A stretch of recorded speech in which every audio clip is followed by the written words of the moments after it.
The air still smelled of burning.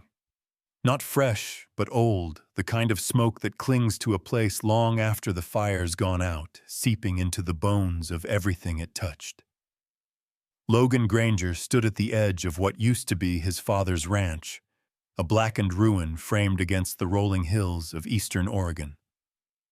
Wind carried ash across the dry earth, scattering gray ghosts through the tall sagebrush. The sky was brutally blue, too peaceful for a place that had died screaming. He crouched down, his combat boots crunching on scorched gravel. Beneath the charred timbers and melted corrugated metal, something white caught the sunlight, the corner of a photo frame. Logan pulled it free. Inside a half-burned picture, his father, Hank Granger, laughing beside the old barn, holding a beer in one hand and tossing a stick for Blade, the German shepherd, with the other. His throat tightened. He remembered that summer, the smell of hay and oil. His father's rough voice saying, "You don't quit on the land, son. It remembers." Now all it remembered was fire. Behind him, the crunch of tires on gravel broke the silence. A county patrol truck rolled up, paint dull, the gold star of the sheriff's department, barely visible beneath the dust. Sheriff Clay Morton stepped out, thick around the middle, late 50s, with the kind of eyes that avoided your own. "Logan," he said, tugging at his belt. "Wasn't sure you'd come." "I came," Logan replied, voice flat. Morton nodded toward the wreckage. "Hell of a thing. Your dad was a good man. Terrible accident." "Accident." Logan looked up. "That's what the report says." Morton's tone carried that practiced calm that bureaucrats wear when they've already decided what's true. Faulty wiring in the barn. Old place, bad insulation. Fire spread before anyone could. Logan's voice cut through him like a blade. He replaced that wiring last spring. Did it himself. The sheriff shifted his boots, grinding ash. "Look, I know this is hard. We ran the inspection. Nothing suspicious came up. Then maybe you weren't looking hard enough." Morton sighed. "I understand you served overseas." 2 tours, right. Army Ranger Logan didn't answer. "You're used to enemies, conspiracies, threats behind every shadow. Sometimes a tragedy's just that, a tragedy." He turned to leave, but Logan called after him. "You didn't even take the police tape down." The sheriff stopped, hand on the door of his truck. "County's short-staffed. Or maybe you wanted everyone to stay away." Morton's jaw twitched. "You watch yourself, son. Don't start seeing ghosts where there aren't any." He climbed into the truck, started the engine, and drove off. The wind howled through the ruined rafters as Logan watched him disappear down the dirt road. He stayed there long after sunset until the hills swallowed the light and the stars came out one by one. The land was quiet, too quiet. No coyotes, no crickets, nothing. Just the whisper of ash moving across the soil. He found a spot where the farmhouse used to be, cleared off a patch of charred earth, and sat down. His muscles ached from the trip, but sleep wouldn't come. Every time he closed his eyes, he saw flames, only this time they didn't burn randomly. They spread like they'd been placed, controlled. He thought about his father's letters, the last one he'd received almost a year ago, full of frustration about corporate bastards trying to buy us out. Logan had brushed it off. His dad had always been stubborn, allergic to change. But now, looking at the land's bones, Logan felt something else, guilt. If he'd come home sooner. He pushed the thought aside. It didn't matter now. The only thing that mattered was what happened next. Somewhere out in the darkness, something moved. Logan's hand instinctively went to his hip, the ghost of a holster that wasn't there anymore. His pulse jumped. The noise came again, a low shuffle of gravel, soft but steady. He turned toward it, muscles tensing. From between the charred fence posts, a figure emerged low to the ground, moving with cautious, deliberate grace. A pair of golden eyes glinted in the dark. Blade.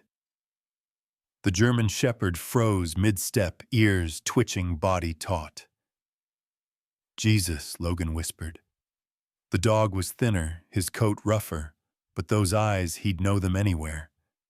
He crouched down slow, careful. Hey, boy. You remember me? Blade didn't move. His gaze flicked between Logan and the ground. His tail didn't wag. Come here, Logan murmured, holding out his hand. Blade took one step forward, then stopped. The muscles in his shoulders quivered. He gave a short, soft whine, half warning, half sorrow, and turned, disappearing into the shadows beyond the barn's skeleton. Blade. No response. Just the sound of wind sweeping through broken boards. Logan stood there for a long time, staring into the dark, a hollow ache blooming in his chest. That dog had been his father's shadow. If Blade was still alive, it meant he'd seen everything. And if he was afraid to come near, maybe someone else still was. Morning came harsh and bright. The smell of smoke was weaker now, replaced by dust, and something older decay, rot, chemical tang. Logan walked the perimeter of the ranch, the landscape stretching endlessly around him. Brittle soil, dead wheat, dry creek beds. The land had died before the fire ever came. At the barn's remains he found tire tracks. Fresh. Deep enough to be recent. Sheriff's maybe. But they led to the back of the property, to the old grain storage where no one had any business going. He followed them, boots sinking into soft ash. The tracks ended near a cracked concrete foundation, all that remained of an old shed Hank had torn down decades ago.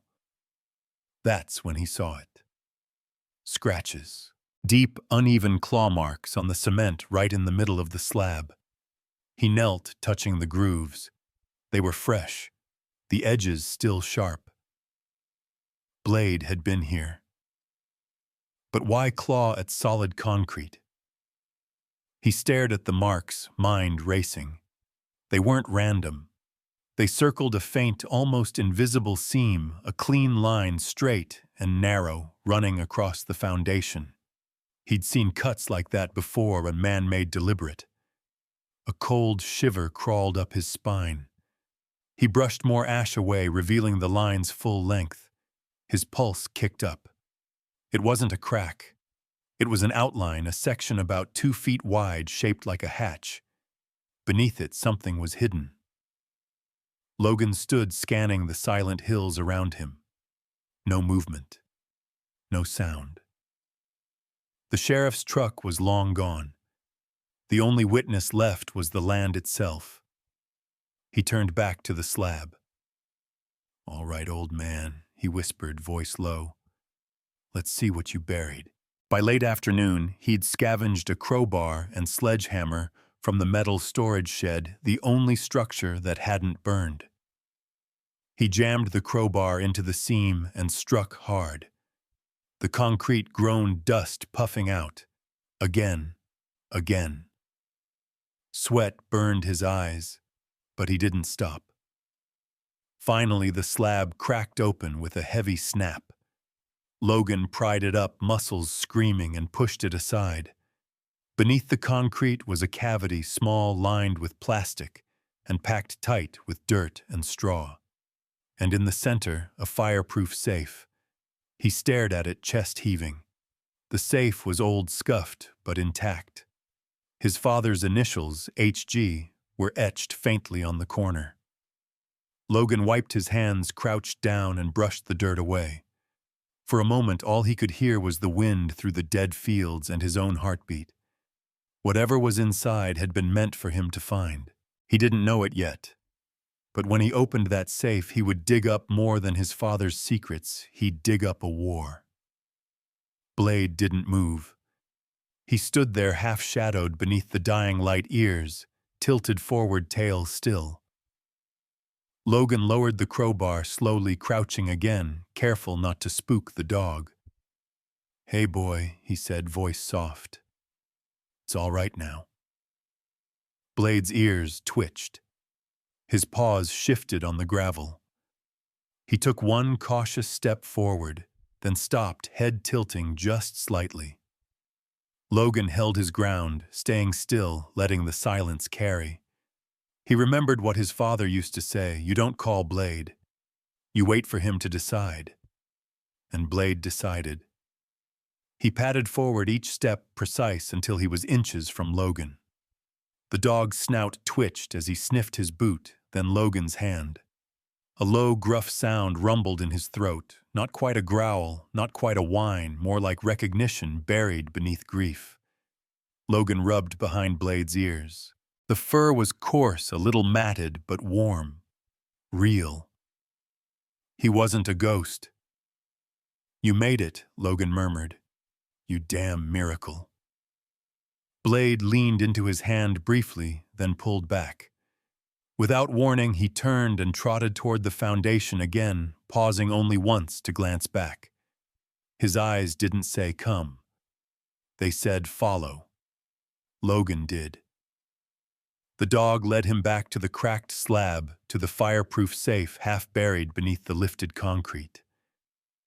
Blade stopped beside it and sat staring at it like a sentry, like he'd been guarding it all along. Logan crouched, heart thudding. The combination dial was rusted, but intact.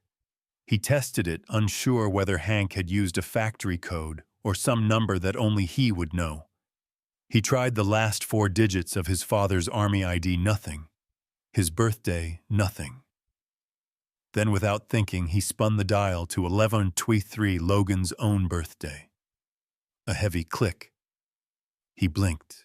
"You soft bastard," he muttered under his breath, lips twitching in the ghost of a smile. Inside the safe were 3 things: a weathered leather-bound journal, edges blackened by time and ash, a military-grade USB drive labeled only with the word Solace, a folded envelope sealed with red wax with Logan's name written in Hank's handwriting. He opened the envelope first. "Logan, if you're reading this, it means I didn't make it through. Don't let anyone tell you this was an accident. It wasn't. I was targeted, and they'll come for you too if they know you're looking. This land is poisoned not just in the soil, but in the blood that owns it now. Vidian Agricorp. Remember that name? They dressed up death in fertilizer and sold it to us as salvation. But we weren't supposed to survive it. Follow the dog. Trust no one in uniform. And don't let them bury the truth. Dad." Logan sat back, fingers clenched around the letter. The wind picked up, swirling the ash like snow. Blade was staring at him again, his eyes unblinking. "Sometimes the dead speak through those who never forgot them," Logan said aloud. The dog blinked once, then rose and walked away. Logan hesitated, then grabbed the journal and the USB and followed. Back inside the half-standing tool shed, Logan lit a lantern and sat at the old workbench. Dust coated everything. The roof had barely held together, but it was shelter. He opened the journal. Page after page of dense handwriting. Hank's voice returned in ink, angry, scared, determined. "March 3rd last year, Vidian came again. Same men, different suits. Said Solace would revitalize my acreage. I told them no. Not interested in their corporate crop miracle."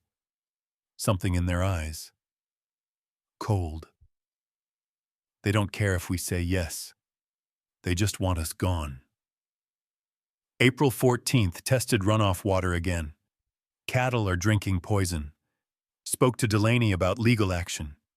He says no one wins against a company that buys the judge's ranch in cash. June 8th, Blade wouldn't stop barking last night. Found fresh tracks by the silo. Bigger than coyote. Human. I know what they're doing, and I know they know I know. Logan's chest tightened with every entry. Hank had been documenting a slow war, and he'd fought it alone. He flipped to the last written page. September 28th felt eyes on me again. Blade's been staying close. He knows. I left the samples in the woodshed safe. The USB is encrypted passwords, the one place we always use to watch the stars. Logan looked at the drive in his hand. The words clicked instantly. Heaven's Mirror Ridge, the overlook his mom used to take them to as kids right above Devil's Thumb Creek. Hank had hidden the password in memory, not numbers. He shoved the USB in his coat pocket.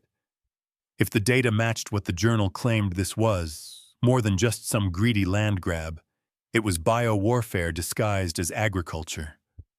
Vidian had poisoned the land and called it innovation. Outside, Blade barked once. Sharp, urgent. Logan grabbed the journal and opened the shed door.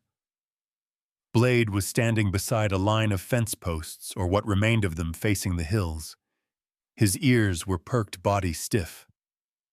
Logan stepped forward. Then he saw it, tire tracks. Wide, heavy tread. Fresh. They weren't there the day before. Someone else had been here. No signs of county vehicles. No dust kicked up by weather. And these tracks curved toward the grain silos, then vanished into the tree line. Shit, Logan muttered. Blade let out a low growl, then started walking again toward the hills. Where are you going? Logan asked. The dog didn't look back. Logan followed the journal tucked under one arm, the USB in his coat. They hiked through the brush, the land rising beneath their boots, winding past what used to be a storage shed and around the dried creek bed. Blade's pace never slowed. After 10 minutes, they reached a small clearing. Logan stopped cold. There it was, the old hunting cabin, still intact, hidden behind a grove of dead cottonwoods. He hadn't seen this place since he was a teenager. Hank had stopped using it after Mom died. So why now? Blade walked up to the door and sat staring. Logan pushed it open. Inside, the air was stale but untouched by fire. Old lanterns hung from nails. A cot was made in the corner. On the table, yellowed maps and soil diagrams lay under a dusty tarp. Shelves of labeled mason jars filled with soil samples, some dated years ago, others mere months. He opened one. The smell hit immediately, chemical, unnatural. He didn't need a lab to know something was wrong. In the corner of the room, a crate marked with faded letters, EPA hold, do not remove. Logan stepped back, breath catching. His father hadn't just been paranoid. He'd been right. Blade gave a short bark from the doorway. Logan looked up. The past wasn't just buried. It was documented, preserved, waiting. And now it was his. The next morning, Logan woke to the sound of wind brushing through the dead cottonwoods outside the hunting cabin. The cold bit harder up here in the hills, sharper and meaner than on the flatlands. Blade lay near the door, ears alert, watching him. He didn't need coffee. The adrenaline was still flowing from what he'd found the night before. Soil samples, waterlogs, maps of runoff paths, and the name Vidian Agricorp scrawled in hard, angry letters across every margin. His father had built a case in secret right under their noses. He'd been preparing for a war, just not one he lived to fight. Logan packed everything into a duffel, the USB drive, the journal, the maps, and one of the labeled soil jars. If what Hank had written was true, they weren't just dealing with corporate greed, they were looking at deliberate contamination. He locked the cabin behind him and whistled low. Blade stood instantly, falling into pace beside him as they hiked back to the truck. Today, he was going to see Frank Delaney. Frank's office sat on the edge of Granger Hollow, a two-light town that barely made the state map. The law office was tucked behind the post office, a squat building with sun-bleached brick and a crooked American flag out front. Inside, the air smelled like old books and carpet glue. The receptionist, a bored woman reading a gardening magazine, barely looked up when Logan walked in. "Is Frank in?" Logan asked. She pointed toward the hallway without a word. He knocked twice on the frosted glass door marked Delaney and Associates and stepped in. Frank Delaney hadn't changed much. Silver hair, half-moon glasses perched on a sharp nose, and that same weather-worn look of a man who had fought too many cases for too many people who couldn't afford to lose. He looked up from a stack of papers and froze. "Well, I'll be damned," Frank said. "Logan Granger. I thought the war chewed you up and forgot to spit you back out." "It tried," Logan said, cracking a half smile. "But I'm still breathing." Frank stood and offered a hand. It was firm, but his eyes were scanning Logan's face with something more than politeness, concern. "I take it this isn't a social call," Frank said. Logan dropped the duffel on the desk with a heavy thud. "You'd be right." Frank opened it. His expression shifted the moment he saw the journal. "You recognize that I recognize your father's handwriting," Frank said quietly. "Where'd you find this?" "In a safe. Buried under concrete at the ranch. Same with the USB and everything else in there." Frank looked at him, the air between them tightening. "You think the fire wasn't an accident?" "I know it wasn't." Frank sat back in his chair, exhaling hard. "Your dad came to me 6 months ago. Said Vivian was pressuring him. He wanted to know what legal protections he had. Truth was, not many. When someone owns your debt, your water rights, and half the court, you're lucky if you can grow weeds. Why didn't you do something I tried? But Hank told me not to file. Said he had his own plan." Logan nodded toward the USB. "He left that for me." Frank picked it up, turning it in his hand. "Encrypted, yeah. I cracked it last night. Password was Heaven's Mirror." Logan paused. "You remember that ridge, your mom's favorite stargazing spot?" "Yeah, I remember." Frank plugged the USB into his desktop. The screen flickered, then displayed a list of folders. Logan leaned over to look. Each folder was labeled with dates, chemical codes, soil plot numbers, and a recurring tag, Project Solace. Frank opened one labeled Riverbend East, Phase 2. Inside were PDFs, lab scans, emails. One memo caught Logan's eye. From R.K. Stratton, Dear Operations Vidian Agricorp, to E. Chavez, Enforcement Division. Subject Granger Farm. Granger remains the final holdout in Zone Delta. All other properties have complied or been neutralized.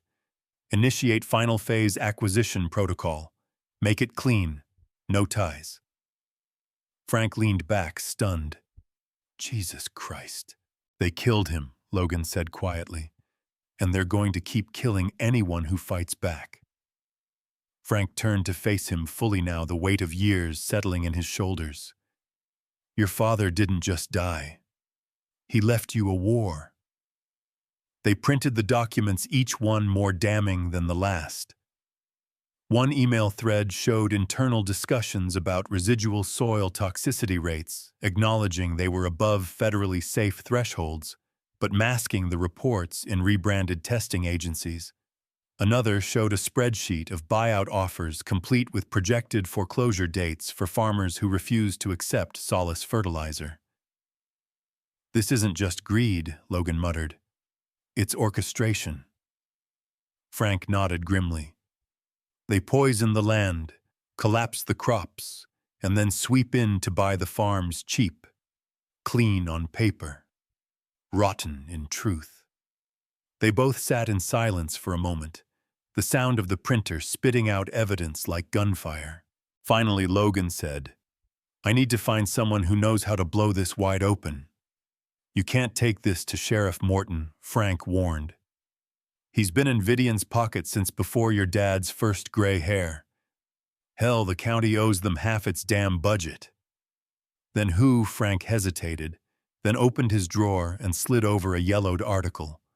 The headline read, "Local Reporter Discovers Labor Abuses at Vidian Packing Plant. Fired 2 weeks later." Logan scanned the name, Cassie Monroe. She had teeth, Frank said. They made sure to rip every one of them out. But she's still around, freelancing, living in her van half the time, bitter as hell. She'll do it if you can convince her.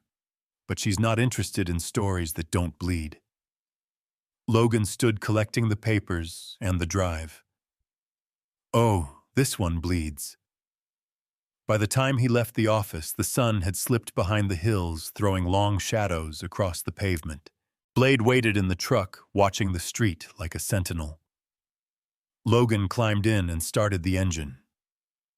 "She's our next stop," he said, tapping the printed article. Blade's ears perked up. As they pulled away from town, Logan looked back at the outline of Frank's office in the rearview mirror, just a fading square of light in the dark. He didn't know what kind of storm he was about to step into. But he knew what was waiting on the other side of it. Vidian wasn't just a threat. It was a machine. And they'd just turned it on. Rain tapped lightly against the windshield as Logan pulled off the main highway and into a gravel lot behind an abandoned diner west of Eugene.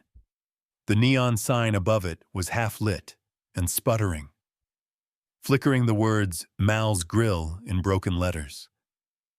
The whole place looked like it hadn't served coffee in a decade. According to Frank Cassie, Monroe used the back lot here to park her van when she wasn't crashing in motels or sleeping under stars. The reporter who once fronted national headlines had been relegated to chasing scraps, living off-grid, and hacking truth from the margins. Logan spotted the van near the edge of the lot, an old green Dodge with solar panels duct-taped to the roof, blackout curtains drawn tight, and stickers covering the back. "Truth has no deadline, disobey," and one that read, "Your silence is their weapon." Blade growled softly beside him in the passenger seat. "Yeah," Logan muttered. "She's got a vibe." He stepped out into the drizzle duffel in hand boots crunching wet gravel. He knocked on the side of the van 3 short raps. Silence. Then the unmistakable chuck-chuck of a shotgun being cocked. "Step back and say your name," a voice barked from inside, sharp, wary female. "No fear, just calculation." "Logan Granger. Frank Delaney sent me." Pause. "Then prove it." He pulled out the folded copy of her article from his jacket, held it up to the cracked window. A second passed. The door slid open 2 inches. A woman in her mid-30s stared back at him, short brown hair unwashed and tangled into a half-bun, hoodie jeans and sharp eyes that looked like they hadn't known sleep in days. She scanned him, then the dog, then the duffel. Military retired. She opened the door wider. "Then wipe your feet. I don't need ash tracked inside." Logan stepped in. The van was cramped but organized. A desk rig, 2 laptops, hard drives strung together like Christmas lights, and a worn cot in the back. Cassie motioned for Blade to sit, then slid a laptop off the passenger seat and nodded at him. "Okay, soldier. Tell me a story." He unzipped the duffel and placed the USB on the table. "This belonged to my father. He's dead. Ranch burned to the ground 3 weeks ago. They said it was electrical." Cassie raised an eyebrow. But I found this," he added, setting down the journal next to it. "Buried under a concrete slab. And it's full of notes about a corporation called Vidian Agricorp. Soil tests, emails, threats." Cassie stared at the drive. "Please tell me that thing's not booby-trapped. It's encrypted." "I cracked it." "You cracked corporate encryption." Logan shrugged. The password was a stargazing ridge my mom loved. My dad left a clue in his journal. Cassie grinned despite herself. Sentimental and smart. All right, cowboy. She plugged the USB into her rig. Immediately, the folders popped up. Her fingers moved fast, opening files, scanning headers. Her brows furrowed. Holy shit, she whispered. These are internal emails, strategy briefs, product test logs. She opened one labeled Solace Deployment Schedule, Delta Zone. Look at this, she muttered. They knew about the runoff contamination. They didn't even hide it. They just renamed the chemicals on export manifests. Hell, they've got cost-benefit breakdowns for lawsuits, as in how much they can afford to pay if people die. She clicked deeper into the financial records. They bought off 2 water boards, 3 regulators. Jesus, these bastards practically own this county. Logan watched her in silence. Cassie paused and looked up. So what do you want from me, Granger? I want to expose them. I want to burn them down with truth. She gave a dry laugh. Truth doesn't burn down corporations. Lawyers do, or money. I've got neither, he said. Just this, and whatever help I can find. Cassie leaned back in her seat, watching him for a long moment.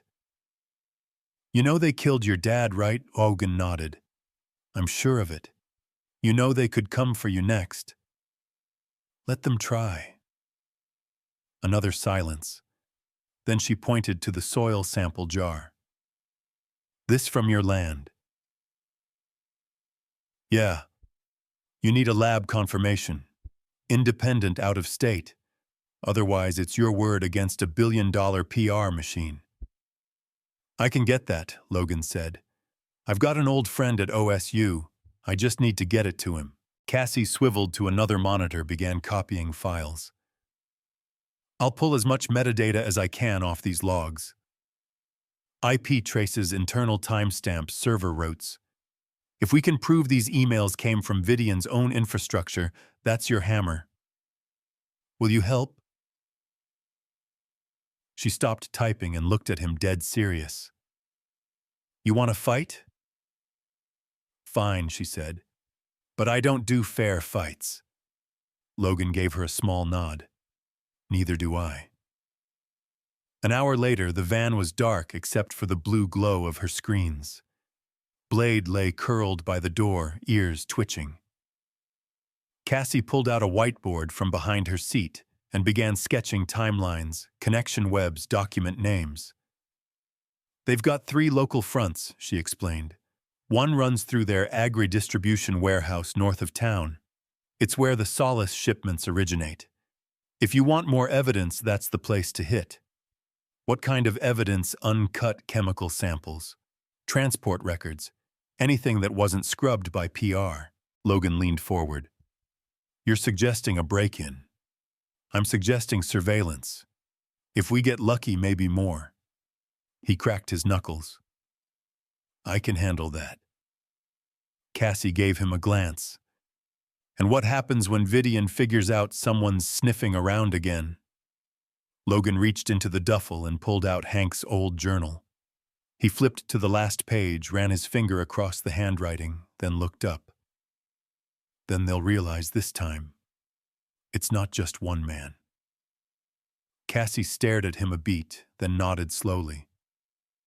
All right, I'm in. But we need one more piece. What's someone local? Someone they haven't crushed yet. A rancher who still has dirt under their fingernails and a little hope left. Logan thought a moment. Then it came to him. Michael Donovan. Cassie raised an eyebrow. He's still standing barely. But he trusted my dad. If he sees this data, he might back us. Cassie tapped the whiteboard. Then we bring him in. But carefully. If Vidian suspects what we're building, they'll take him off the board, just like they did Hank. They agreed to move fast. Logan would deliver the soil sample to the lab while Cassie kept tracing the network routes on the USB files. Blade whined softly and turned toward the van door. Cassie looked up. Something bothering him, no, Logan said, but his voice was distant. He stared at the rain rolling down the windows. He just remembers. Blade's paws were already raw, but he didn't stop digging. Not when Logan called his name, not when the dirt turned thick and dark, clinging to the dog's nails like clay. They were behind the barn ruins now, the earth sagging slightly in a way Logan hadn't noticed before. If not for the dog, he would have missed it entirely. He dropped to his knees beside him, shoveling with his bare hands. The soil gave way faster than expected. After a few minutes, his fingers struck something hard metal. Logan paused. You just had to keep one more secret, didn't you, Dad? He brushed the dirt away and found the corner of a rusted hatch square bolted into a concrete frame. It had no handle, just a metal ring sunk into the center. He gripped it, yanked hard. The door groaned as it opened, revealing a narrow staircase that descended into darkness.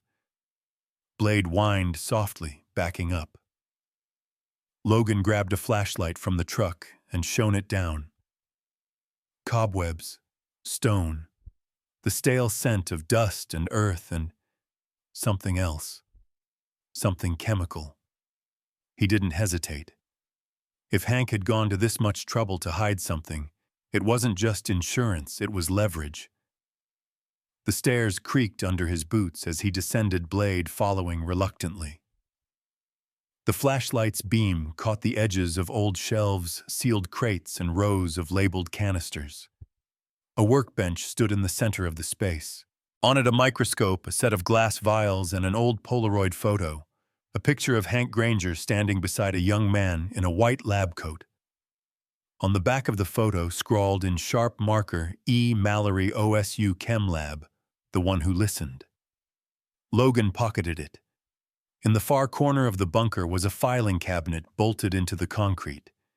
He forced it open and found folders dated over 10 years, lab reports, letters from other farmers, signed statements about Solace's effect on crops and livestock. But what chilled him most were the photos. Dozens of them.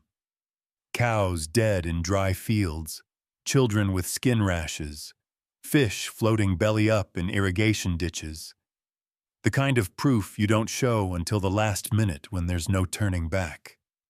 Logan took a breath, then another.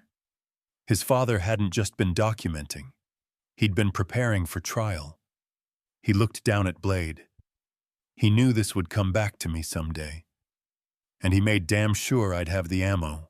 Blade's tail gave a slow, solemn wag. Logan pulled out his phone, snapped digital copies of every folder, every photo, and the ID number of each canister. He wasn't leaving anything behind. Not this time. As he climbed back up into the light, the sky had turned a soft gray, the drizzle returning. But inside him, something had changed. This was no longer just revenge. This was a mission. Cassie nearly dropped her coffee when she saw the haul. "You're kidding me," she said, eyes scanning the photos, jaw clenching. He had this, and no one knew, no one except maybe Frank. But this... Logan tapped the lab reports. "This gets us real traction.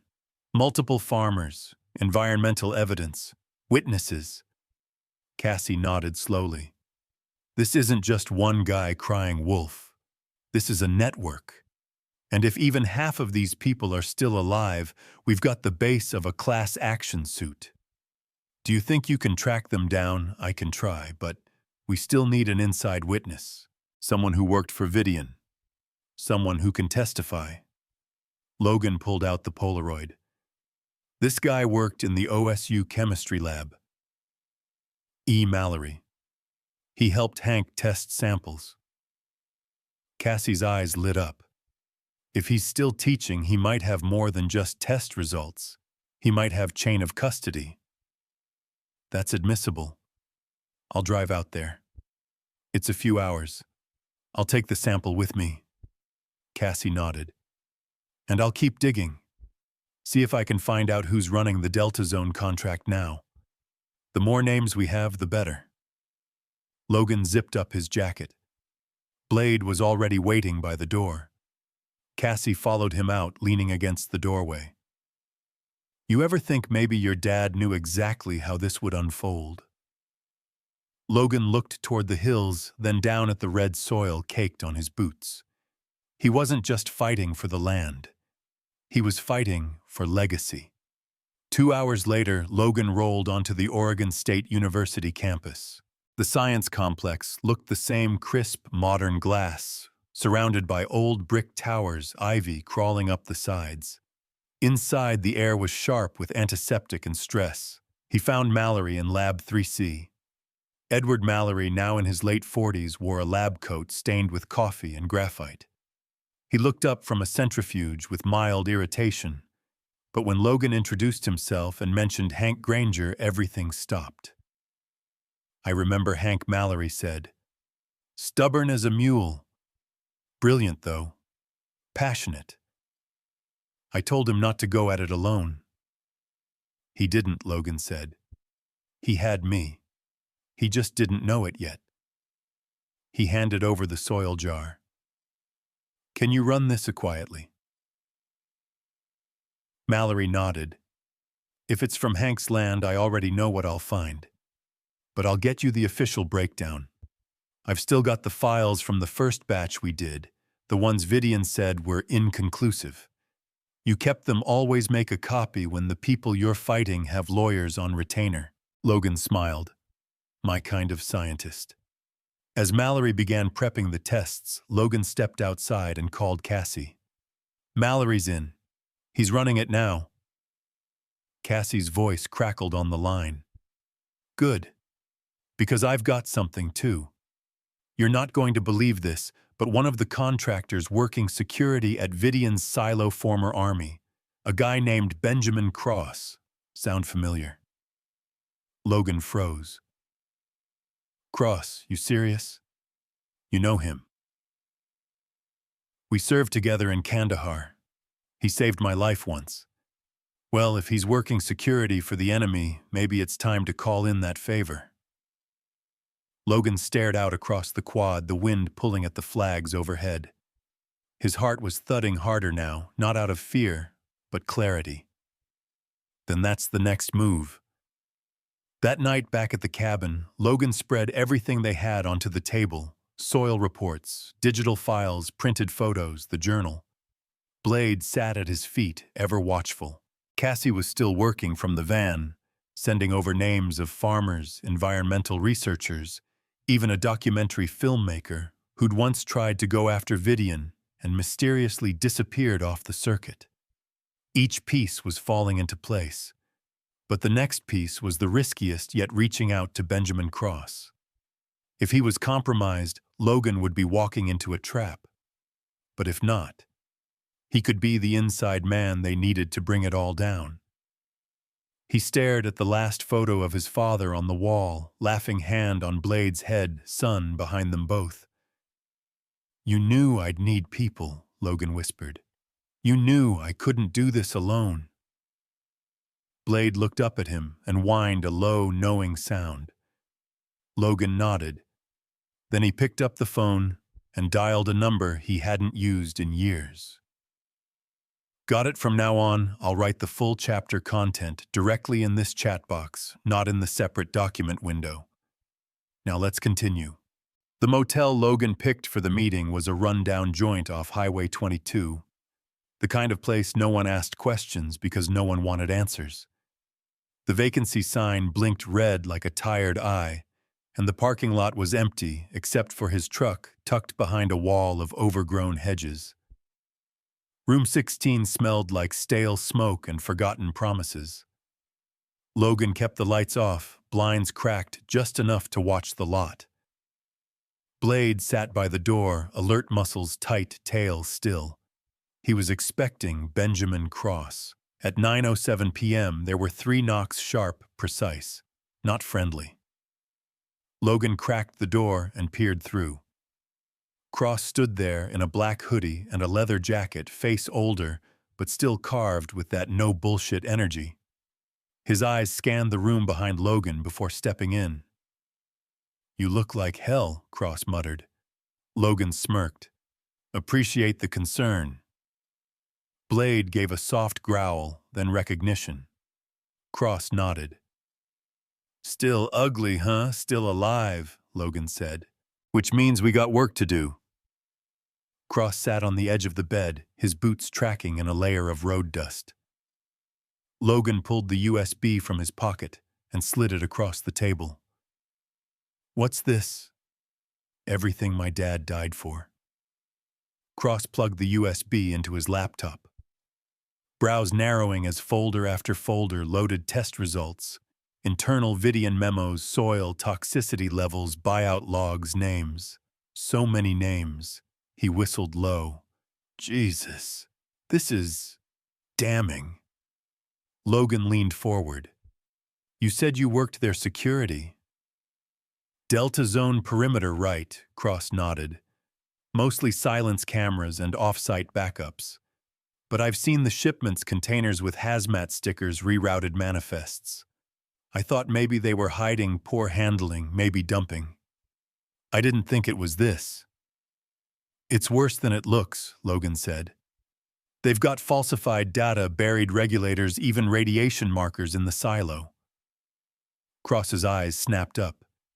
"You saw that, no. But you just confirmed it." Cross sighed and ran a hand over his face. "I've been holding on to evidence maps, shipping schedules, access logs, but nothing with teeth. This is a damn saber." Logan sat down across from him, eyes locked. "Then we move. You're my inside man. We get into that silo, get real-time proof. Cassie's prepping a drop to 2 major outlets in Seattle. If we synchronize, drop the truth and the evidence at once, we might have a shot." Cross laughed under his breath. "You realize what this is, right? This isn't just some rancher's revenge. This is espionage on home turf." Logan didn't flinch. "Then it's about time I started acting like it." Cross leaned forward, voice low. "We'll need an exit plan. They'll have men, drones, comms, jammers. You got someone to watch our backs, I do. Kid named River. Ex-Wildland drone op owes me one. I can call him in." "Good. We're going to need eyes in the sky." They sat in silence for a moment, the weight of what they were about to do sinking in. Blade shifted his position by the door, then growled, ears pricking toward the hallway. "You expecting anyone?" Cross asked, already reaching toward his jacket. "No," Logan said. Another knock. 3 times again. Faster. Urgent. Logan opened the door slowly. A soaked kid stood there, hoodie clinging to his skinny frame, glasses fogged from the rain. He looked barely 20. "Granger," the kid said. "Yeah. I'm River. Cassie sent me. You've got a problem." He held out his phone. Logan took it. The screen showed a Vidian internal alert, subject Logan Granger. Flagged. Surveillance level red. Possible breach in Delta Zone security protocols. "They know you're digging," River said. "They don't know where you are. Yet. But they're looking." Logan closed the door behind him, turned to Cross. "We move tomorrow." Cross nodded, expression turning steel. "We'll get you inside," River said. "I've got modified drones, thermal filters, comm scramblers. I can run Overwatch from a ridge south of the silo. But we've got to move fast. Their system refreshes every 48 hours. After that, they'll lock it down tighter than Fort Knox." Cross pulled out a folded map and tossed it onto the bed. "I've got the shift schedules. They rotate teams at 2 a.m. every 3rd day. That gives us a 10-minute blind spot if we go in quiet." Logan studied the map. "Then tomorrow night we go dark." River nodded. I'll prep the drones in the van. If you need gear, now's the time. I've got it, Logan said. Dad left more than memories buried out there. He turned to Cross, expression hardening. You sure you're in? I've been waiting to burn this place down for months, Cross said. You just gave me the match. Logan cracked a tired smile. Then let's light it up.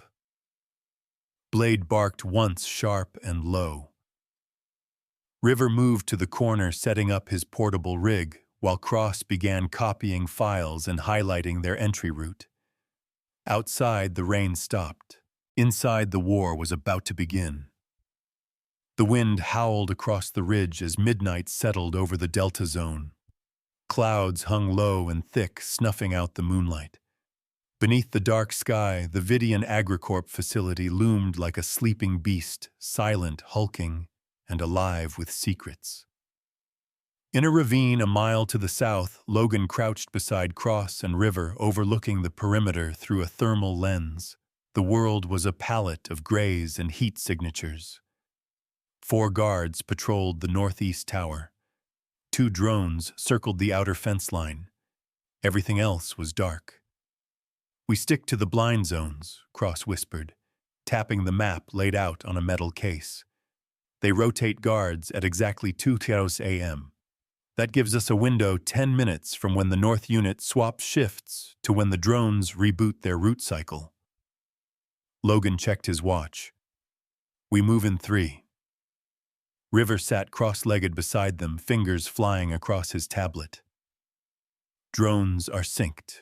I've overridden the next cycle to buy you an extra 60 seconds. Don't waste it. Cross locked eyes with Logan. Once we're in, you follow my lead. You get the data, I'll handle the security. You get cornered, I run interference. But if we split, you don't come looking for me. Logan nodded. Not my style, but I'll play it smart.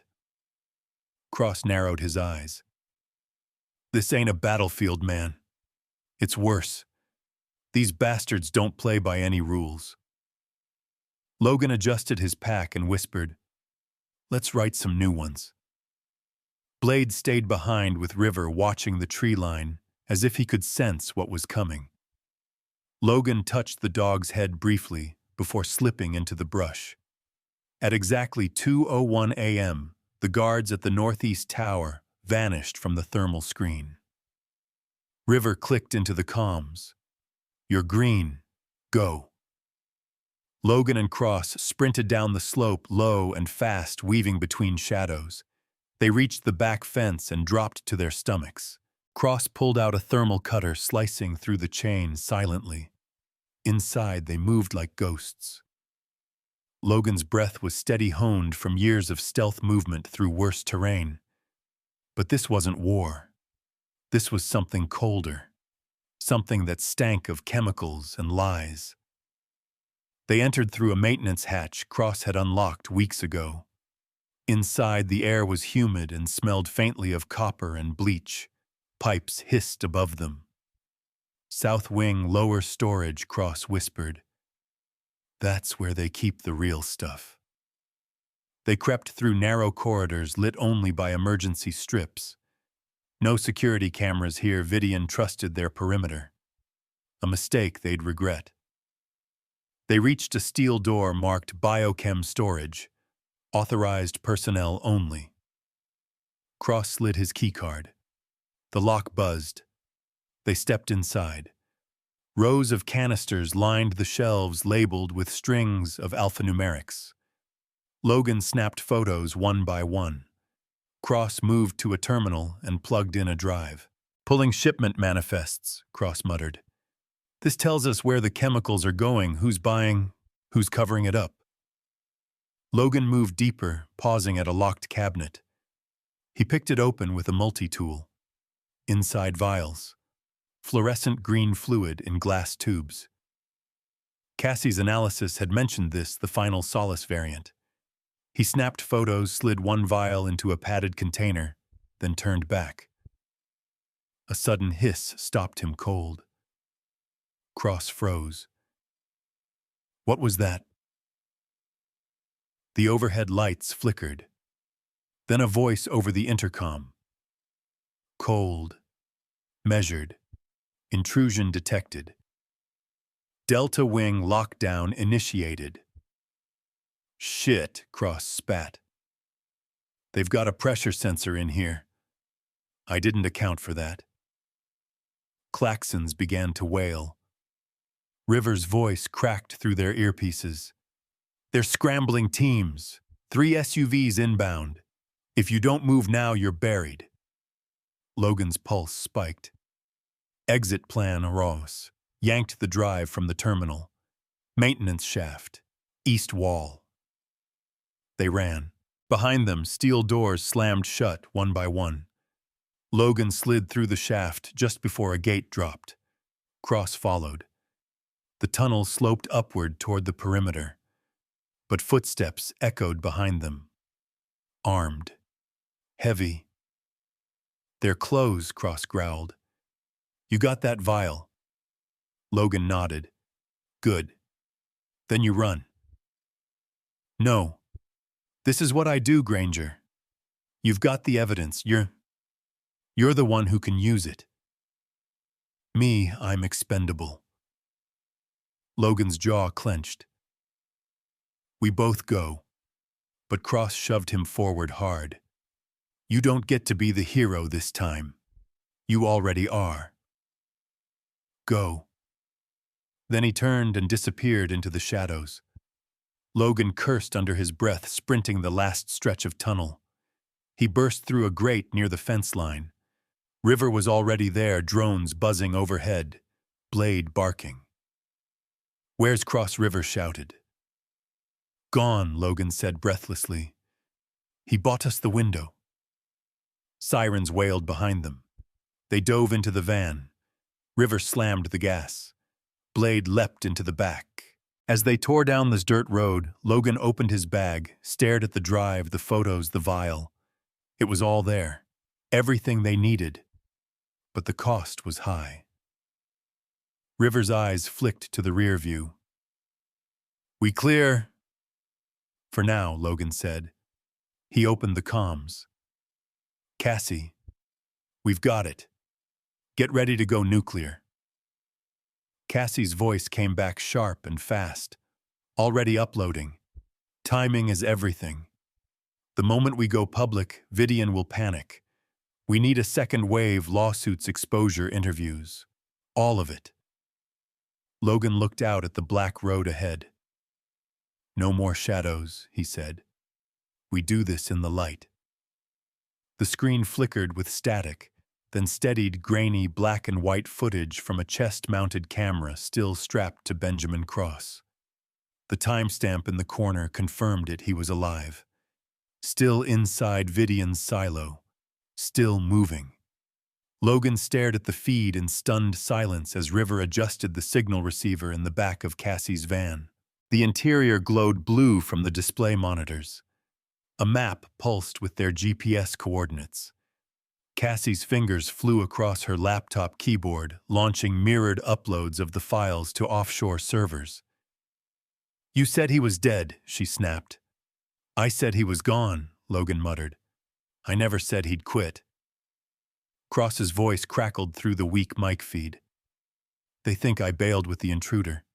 They sealed off the west quadrant, but they haven't checked this shaft. Still got the drive copy. And a surprise they'll wish they never buried. Cassie leaned forward. He's heading deeper. What the hell is he doing? Logan's throat tightened. He's planning something big.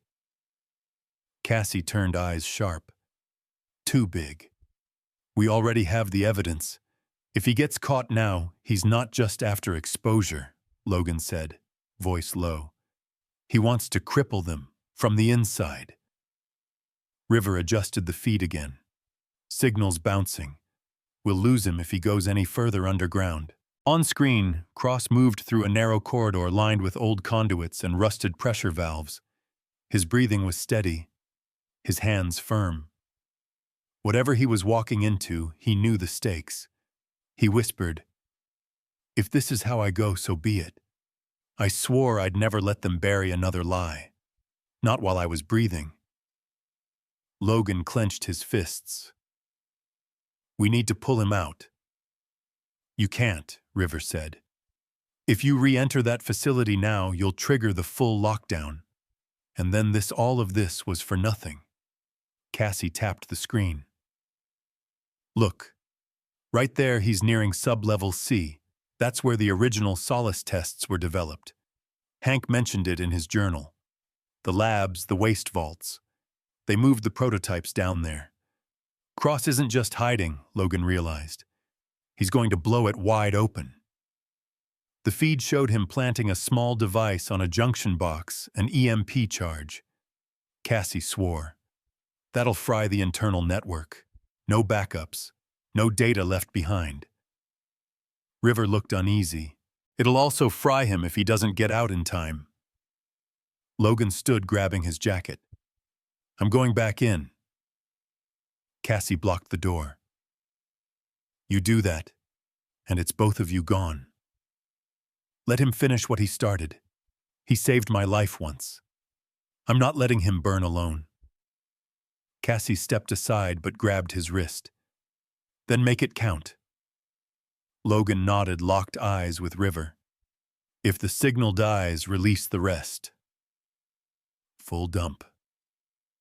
Everything. You got it. He was already out the door, Blade trotting beside him. Inside the compound, Cross was moving faster now, breathing harder. He placed the final charge near the base of a massive coolant tank. The facility's entire storage system fed through this section. Destroy this, and Vidian's infrastructure would collapse. His voice rasped through the comm. This is for Hank, for the land they poisoned, for every farmer they buried in lies. He set the timer 10 minutes. Then he turned and ran. Logan used the same maintenance shaft they'd escaped through the night before. His heart thundered with every step. The air tasted like metal and rot. Cross, come in. You copy silence. Then Logan, you idiot. What the hell are you doing buying your exit? 2's better than 1. I told you not to come back. You said don't get caught. I plan to keep that promise. Logan found him near the eastern corridor. Cross looked rough-faced, smudged jacket torn, but alive. The charges are set, Cross said. We've got maybe 7 minutes. Then let's move. They sprinted through the sub-levels, dodging between shadow and steam, navigating the maze of corridors only Cross could remember. The lights above flickered red emergency systems kicking in. Somewhere far off, an alarm began to blare. At the north hatch, they met resistance, 2 guards sweeping the hall. Logan tackled the first, slamming him into the wall. Cross ducked low, tripping the second, and disarming him in one fluid motion. Still got it, he muttered. Try not to die showing off, Fogan. Grunted. They hit the surface with 3 minutes to spare. River's voice came through loud. Get clear. Explosion radius covers a 1/4 mile. Blade barked from the ridge, pacing near the drone van. Logan and Cross sprinted through the field, breath-burning lungs threatening to give. Behind them, the silo stood like a concrete tomb. And then it happened. The explosion lit up the sky like sunrise. A deep rolling boom shook the hills. Fire burst from the silo's vents. A mushroom of dirt and smoke climbed into the clouds. Cassie watched from the van, mouth open. River whispered, That did it. Vidian's silo was gone. Cross dropped to one knee, panting. Logan collapsed beside him. You always have to be the one with the dramatic finish, huh? Logan wheezed. Cross gave a weak grin. Just making headlines. Later, as dawn broke over the charred remains of the Delta Zone facility, Logan stood overlooking the wreckage. Cassie joined him, holding her phone. It's out. Every outlet picked it up. The footage, the files, the explosion, it's viral. And the EPA just issued an emergency review of all Vidian properties. Good, Logan said. Let them run.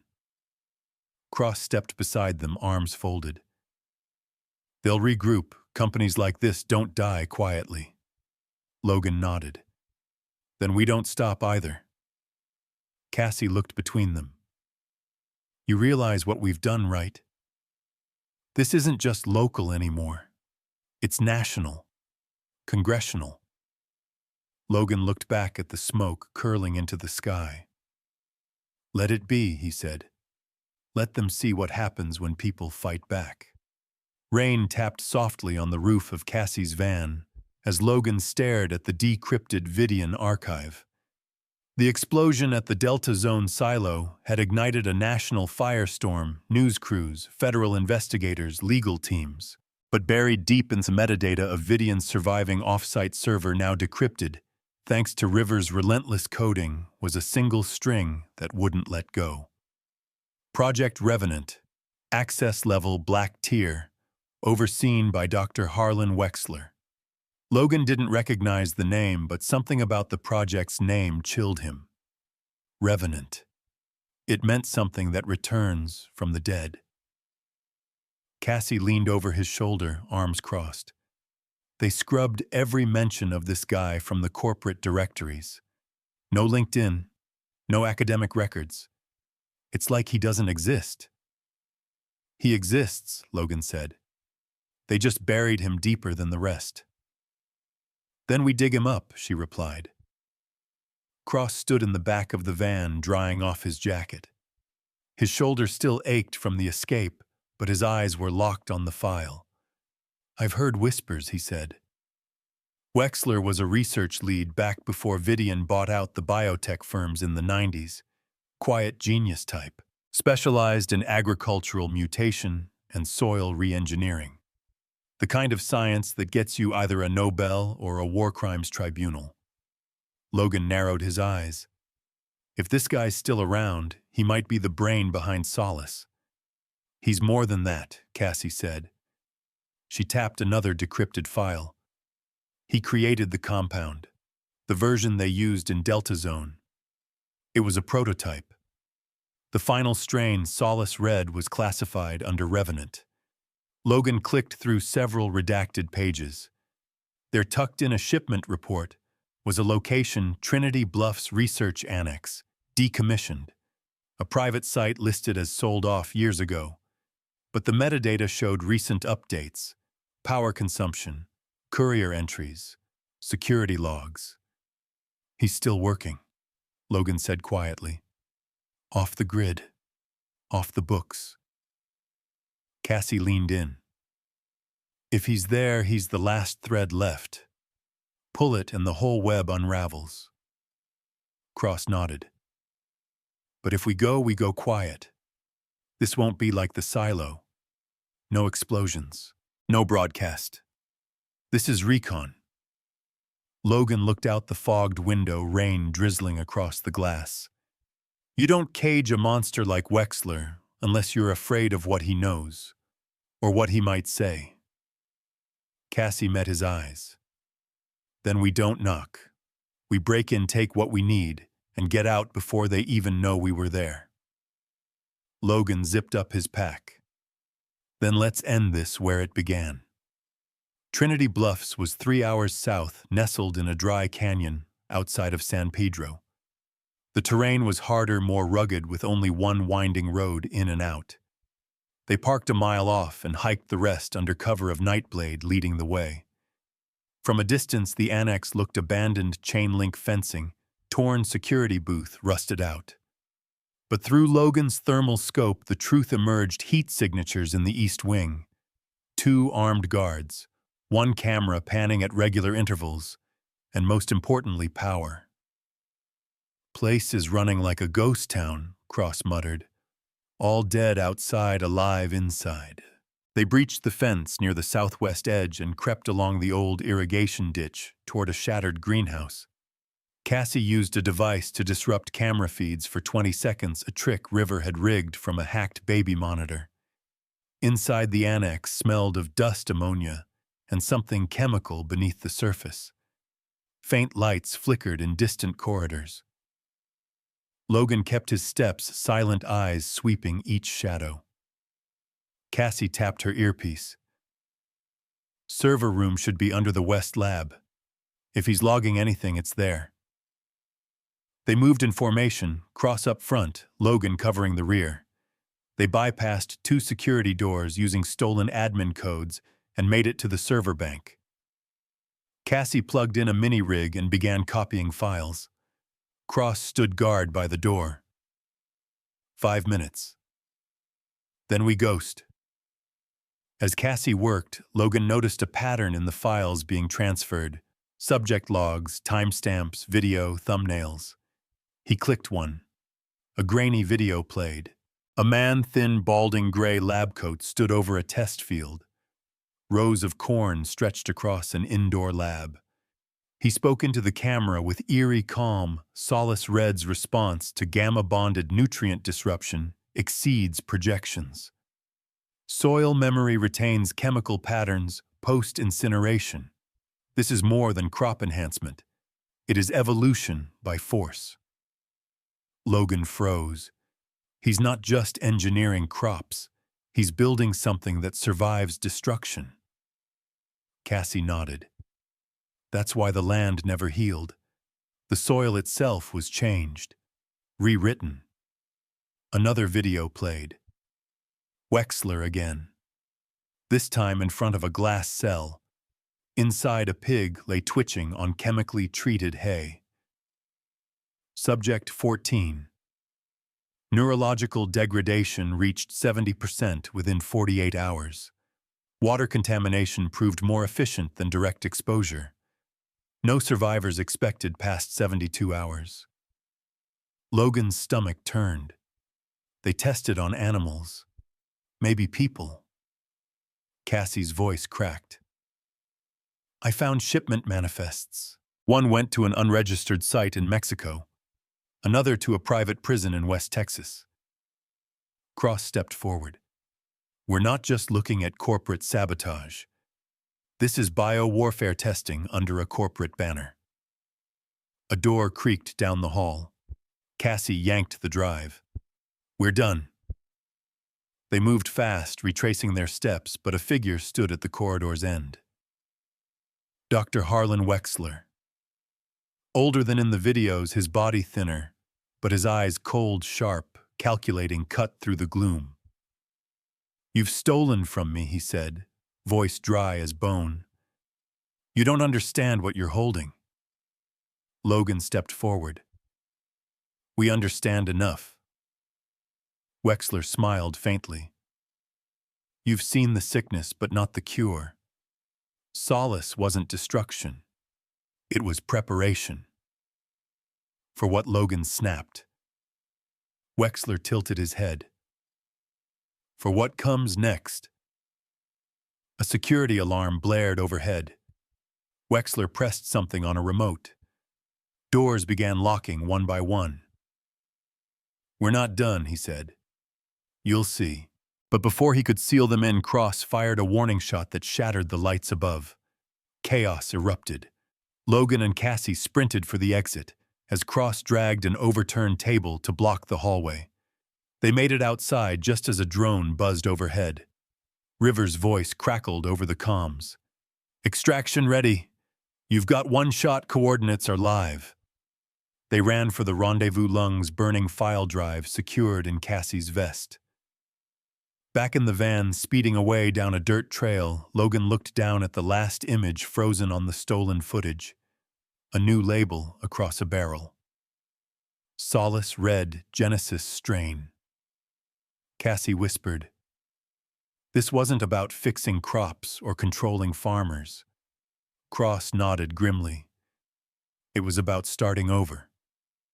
Logan stared out into the night. Then we're not just exposing them. He exhaled slowly. We're stopping something much bigger. The road to Black Hollow looked like it hadn't been driven in years, just tire ghosts and dry wind. Logan sat in the passenger seat of Rivers' van, eyes locked on the coordinates Wexler had never meant anyone to find. Behind them, the desert stretched wide and empty. Ahead, whatever secrets Vidian had been willing to kill for. You really think this place still exists? River asked, his voice quiet. If it doesn't, Logan said, we've come too far, chasing ghosts. Cassie leaned forward between the seats holding a printed map. It's real. The satellite scans show power spikes every 4 days. That's maintenance-level activity. Someone's down there. Cross in the back grunted. Probably more than someone. Last stops always have the heaviest guards. Blade let out a low growl, staring through the windshield. As the sun dropped lower, Black Hollow emerged, a military-grade facility disguised as a repurposed mining camp. Broken watchtowers, rusted shipping containers, faded hazard signs. But Logan saw the truth. Beneath the camouflage, it was pulsing with buried intent. No cameras we can see, Cassie said. But I'd bet my life there's motion sensors all around the perimeter.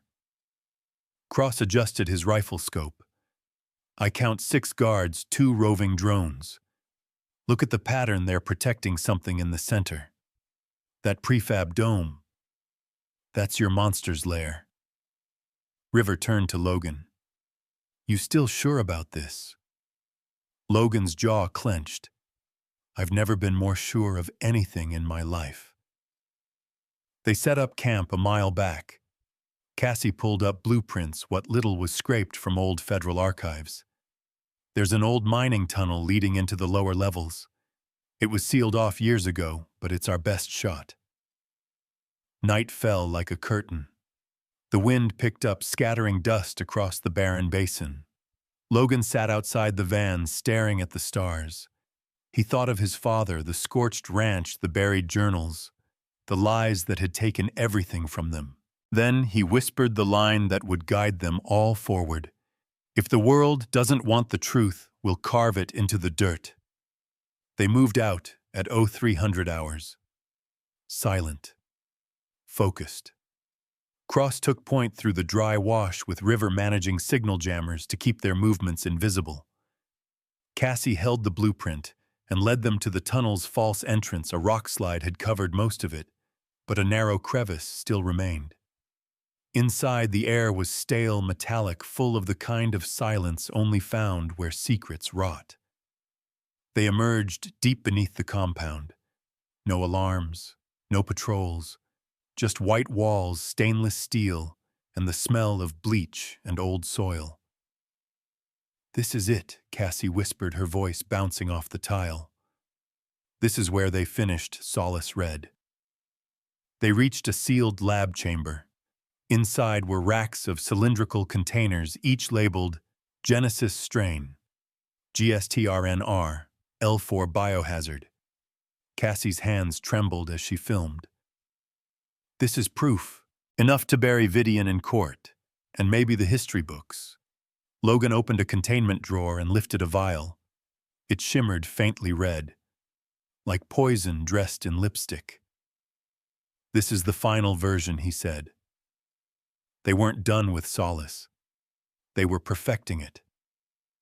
Cross scanned a manifest screen. Next trial set for 4 days from now. New Mexico. Planned release, mass dispersion. Jesus. They were going to test it on a town, Cassie whispered. Footsteps echoed down the corridor. Then Wexler. Alive. Calm. Smiling like death in a lab coat. You should have stayed in the dark, he said. He wasn't alone. 2 guards behind him, armed, but he didn't raise his voice. He didn't need to. You broke in to steal a cure. He continued, but Solace Red isn't a disease. It's salvation. Not everyone deserves to inherit the earth. Logan's eyes darkened. You poisoned families for a philosophy. Wexler didn't flinch. No. I purified the soil. I made it ready for those who can endure it. Cassie stepped between them. You're not a scientist. You're a war criminal. Wexler smiled faintly. History always starts that way. Logan raised the vial. This ends here. Wexler sighed. Then you'll have to kill me. Sirens shrieked through the building. Automated defense systems kicked in. Bulkheads slammed into place. Backup's coming, River shouted through the comm. You've got 7 minutes before drones lock the airspace. Cassie grabbed the data core from the terminal.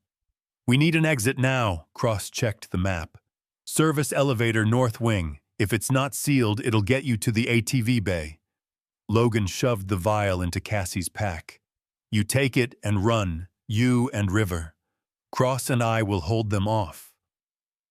No way, Cassie shouted. You're not staying behind. But Logan gripped her shoulder.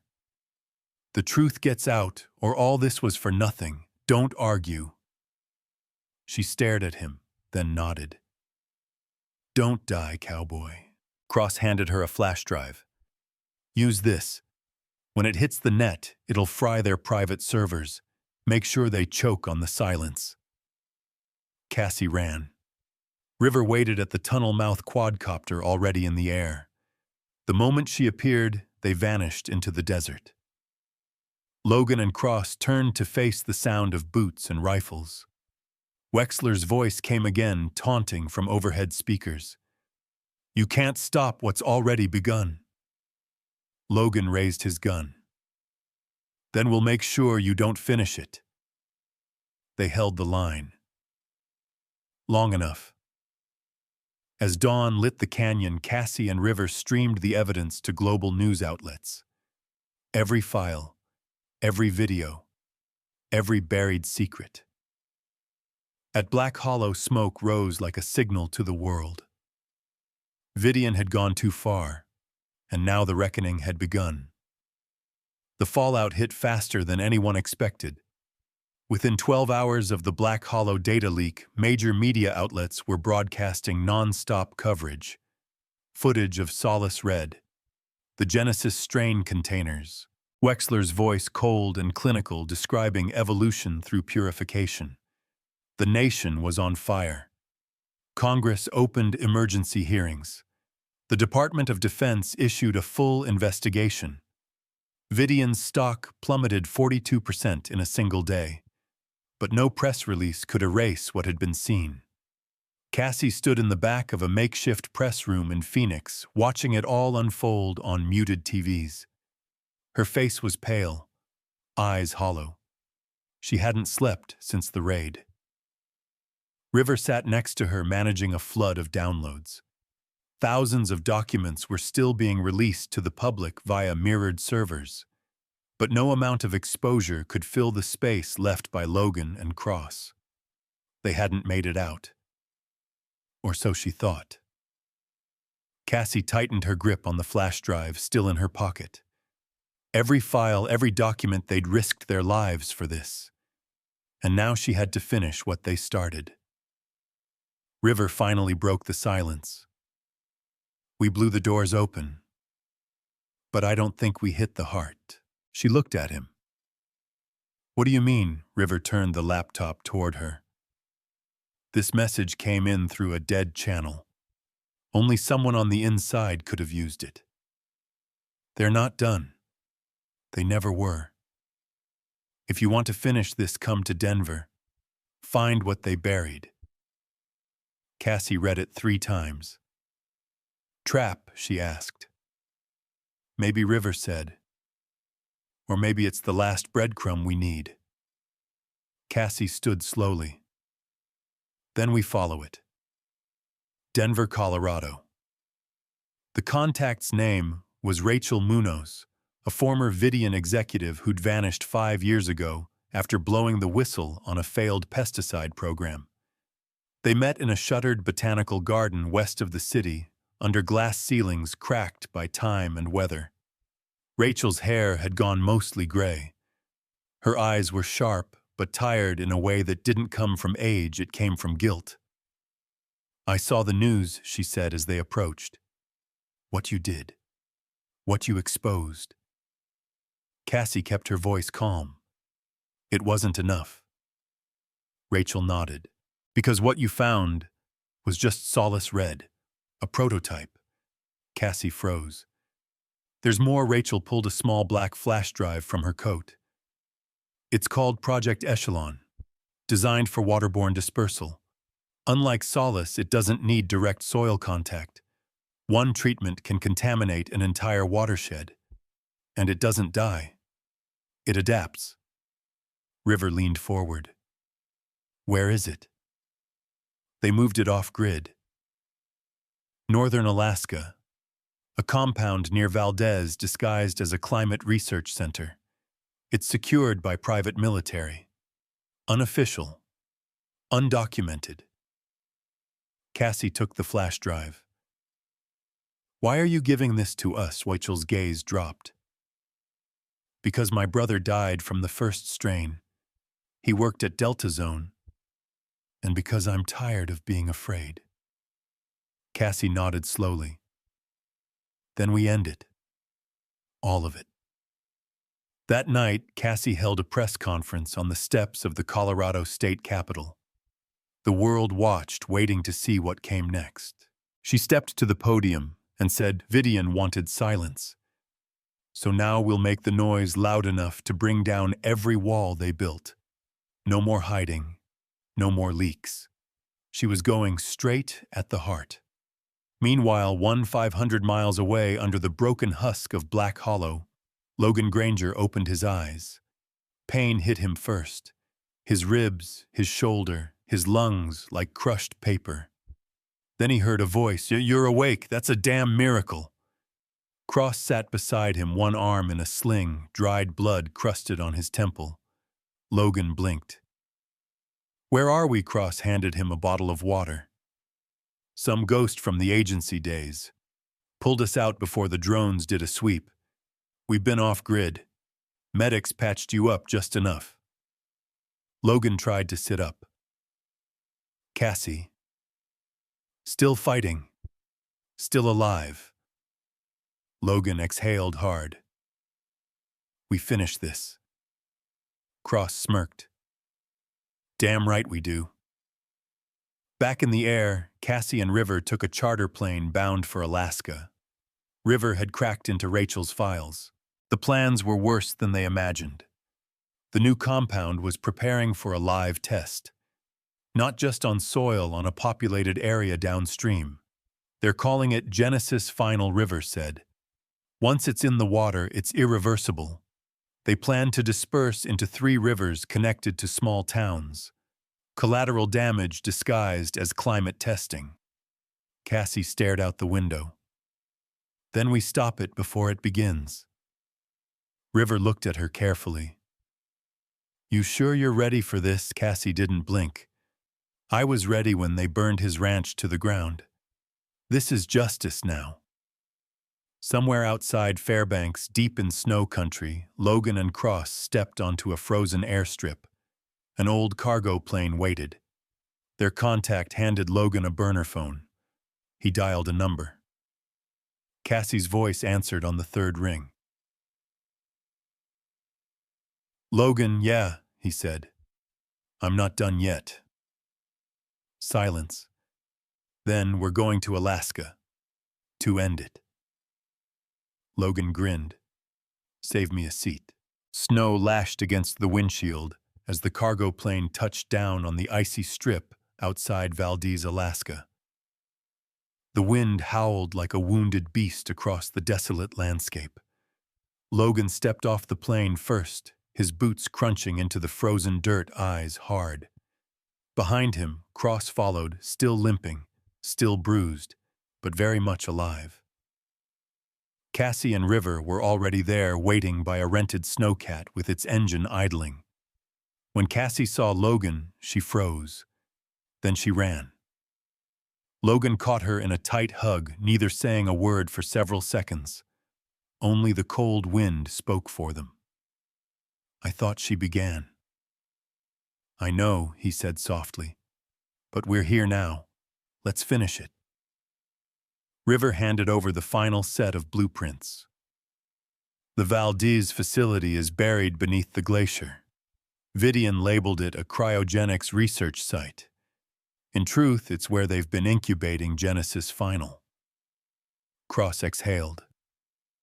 They really don't know how to stop playing God, do they? Logan said. But we're going to teach them the price. The team snowmobiled through a ravine flanked by jagged ice. Nightfall in Alaska came quick and without mercy. They reached the outer perimeter just before midnight. The compound was carved into the mountainside, a brutalist bunker with geothermal exhaust vents disguised as research silos. They made their way to a side intake tunnel River had pinpointed using thermal scans. It was unguarded. Inside the corridors were narrow and humming with heat. Unlike Black Hollow, this facility wasn't empty. It was alive, bustling quietly with technicians in hazmat suits and armed security. They moved like ghosts, bypassing cameras, avoiding patrols. At the core of the facility sat the Genesis final chamber, a cylindrical vault encased in reinforced glass and thick steel. Inside were rows of vials suspended in sub-zero fluid, each glowing faintly blue. Cassie stared at them. This is the last of it. Logan stepped forward, eyes locked on the control panel. Set the charges. Take every record, every sample, and burn this place out of history. Cross moved to the terminal, pulling files onto encrypted drives. River hacked into the satellite uplink to transmit everything in real time to a protected public channel. No more anonymous leaks. This time the truth would have a face. Suddenly a voice echoed through the chamber. I should have known you'd all come crawling back. Wexler, still alive, still dressed in sterile white. He stepped into the chamber alone, unarmed, but his eyes burned. You really think people want to be saved? He asked. They'll forget all this in 6 months. The stock market will recover. The soil will keep rotting. And they'll beg for what we built. Logan raised his weapon. You're done talking. Wexler stepped closer, defiant. I didn't build a weapon. I built a filter. To separate those willing to evolve from those clinging to a dying world. Cassie's voice cut in sharp and cold. You built a system that let you play God. And now it burns. Logan pulled the trigger. One shot. Wexler dropped without another word. They finished the upload. Every file, every experiment, every contract and every signature from the top brass at Vidian. The last lock cracked, the last secret bled out. Cross finished rigging the charges. Timers set. 10 minutes. They ran. As they reached the surface, the mountain groaned behind them. The explosion came slow at first, then roared through the glacier like an avalanche of fire and truth. Ice cracked, snow fell, and the last ghost of Genesis was buried for good. 1 week later, Washington, D.C. The fallout was unlike anything the country had ever seen. Congressional hearings turned into indictments. Former Vidian executives were arrested at airports, their properties seized. Protesters flooded city halls across the nation, holding up photos of poisoned fields, ruined families. And through it all, Logan, Cassie Cross, and River stayed quiet. They didn't give interviews. They didn't take credit. They simply watched as the world finally woke up. At a small diner just outside Boise, the four of them met one last time. Cross stirred his coffee. So what now? River shrugged. Go back to tech work, maybe. Start rebuilding. Cassie smiled faintly. Help people grow again. Real growth this time. Logan leaned back, gazing out the window. Maybe plant something. Not to forget, but to start over. A silence passed between them. Not heavy, not sad. Just peace. Cassie finally spoke, her voice steady. You know what this was all about? It wasn't revenge or exposure. It was about the right to fight for what matters. For land, for truth, for the chance to look a lie in the face and say, "Not anymore." Logan nodded slowly, and the world heard us. Somewhere in a school science class, a student asked his teacher why they didn't use solace anymore. The teacher smiled and said, "Because sometimes the truth gets buried. But if you dig deep enough, it always finds the light."